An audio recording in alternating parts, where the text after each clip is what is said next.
શું નામ આપનું બેન? પ્રવીણાબેન. પ્રવીણાબેન, આપનું ગામ? પીપલપાન. તાલુકો?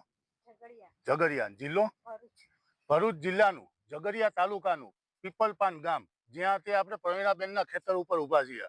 પ્રવીણાબેન, આ ખેતરમાં આપણે શેનો પાક ઉભો છે હાલ? શેરડીનો પાક ઉભો છે. હવે આ શેરડીના પાકની અંદર આપણે કામધેનુ સોના ખાતરનો ઉપયોગ કર્યો. આ પહેલી જ વાર કર્યો કે આ પેલા ક્યારે વાપરેલું ખાતર? પહેલી જ વખત વાપરેલું.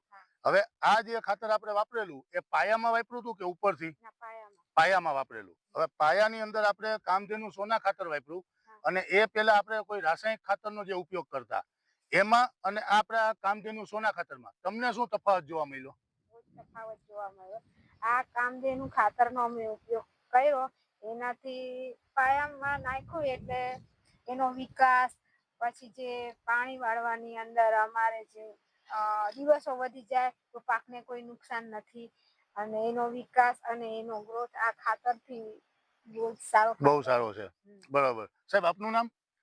પ્રવીણભાઈ. પ્રવીણભાઈ, આપ પ્રવીણાબેનના હસબન્ડ જુઓ ને, બરાબર? તમે બી ખેતર ઉપર આવો છો, બરાબર? અત્યારે જે આ શેરડી ઊભી છે, આ શેરડીની અંદર આપણે કામધેનુ સોના ખાતર વાપર્યું, અને બીજા લોકોએ જેમણે રાસાયણિક ખાતર વાપર્યું છે, એમના ખેતરમાં અને તમારા ખેતરમાં તમને શું તફાવત જોવા મળે છે? આસમાન જમીનનો ફેર છે. કામધેનુથી આમ ઘણો સારો ફાયદો છે. પાયામાં આપ્યું એનાથી આમ ગ્રોથ પણ સારો છે, વિકાસ પણ સારો છે, અને ગરમી આ શેરડી ગરમી પકડતી નથી એમ. બરાબર. જ્યારે બીજા રાસાયણિક જે ખાતર વાપરે છે એમાં આમ ગરમી પકડીને આમ શેરડીનો વિકાસ એટલો બધો સારો થતો નથી. બરાબર. હવે અત્યારે જે આ કેટલા દિવસની શેરડી થઈ હશે પ્રવીણાબેન આપણે? 4 મહિના જેવું. 3-3 મહિના જેવું. હવે 3-3 મહિનાની જે આ શેરડી છે, બરાબર, એ એવું કહેવાય કે શરૂઆતનો જે ટાઈમ પીરિયડ છે શેરડીનો, એની અંદર બે વસ્તુ ખાસ જોવામાં આવે. પેલી કે એની નીચે ફૂટ કેવી છે, અને બીજું એના પાનની સાઈઝ અને એનો કલર કેવો છે, બરોબર? આ બંને વસ્તુમાં તમારું પ્રવીણભાઈ શું માનવું છે કે કમ્પ્લીટ છે? બધી રીતે કમ્પ્લીટ છે, બરોબર? એની લંબાઈ જે પાનની થવી જોઈએ, એની જાડાઈ આવવી જોઈએ, કલરમાં જે રીતના પાન હોવા જોઈએ, અને ફૂટ, બરોબર, બધી રીતે કમ્પ્લીટ છે? પરફેક્ટ છે ને બધી રીતે?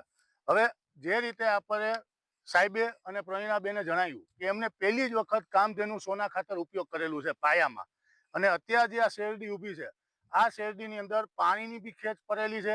બીજા નંબરમાં ટેમ્પરેચર બી ઉપરથી બહુ વધારે છે. તેમ છતાં બી આખા ખેતરમાં આપણે જોઈ શકીએ છીએ કોઈ જગ્યાએ પીરાશ પડતો ક્યાંય છોડ છે નહીં શેરડીનો.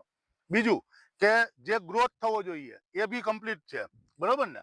અને ફૂટ બી કમ્પ્લીટ છે.